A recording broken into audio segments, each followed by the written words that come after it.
soils in the Finger Lakes. So I think the biggest influence is the glacial influence on the soil. So at one point, in order to grow Vitis vinifera, you have to be in close proximity and also elevation to the lakes, because the lakes provide a warming influence on the growing conditions. And so our soils are obviously a product of the glacial action, because all the vineyards at one point, when the glacial activity happened, were underwater for a long period of time.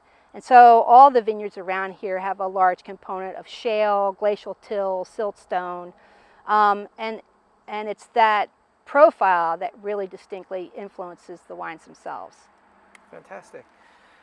And talk a little bit about your philosophy of winemaking and your philosophy of viticulture. I think really my philosophy is to focus heavily on what happens in the vineyard. And as a winemaker, I actually spend quite a bit of time in the vineyard during the growing season, out there tasting and evaluating what's going on in the vineyard. Needless to say, I have a really good relationship with my grower because he's my husband. So I really think all the effort has to happen in the vineyard, and then once the fruit comes in, you've been out in the vineyard as a winemaker, you know what to expect. There's no surprises.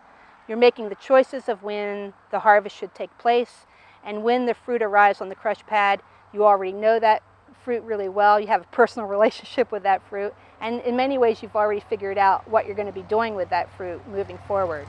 So I guess my philosophy is that the effort is up front, and then very little effort should go into the actual winemaking process. I mean, we're stewards of the fruit coming in, but really, hopefully the fruit is in such quality and good condition that very little effort needs to be undertaken in the cellar to make a great wine. How would you describe Teroldego as a grape to work with? Yeah, Teroldego is a really interesting grape to work with in the vineyard, because if you look at the clusters that are produced, in many ways they look a bit like, they're so big and beautiful, they look almost like table grapes. They set really huge clusters with long tails and big shoulders and large berries, but the clusters are usually fairly loose, so that means they do very well in a more humid environment, which is what we have at times in the Finger Lakes, and very thick skins. So very color extractive and just a very big profile for fruit and then in transition to wine. And if you were to describe the taste of Teroldego to somebody that hadn't tasted it before, how would you describe that taste? I've had to actually do that.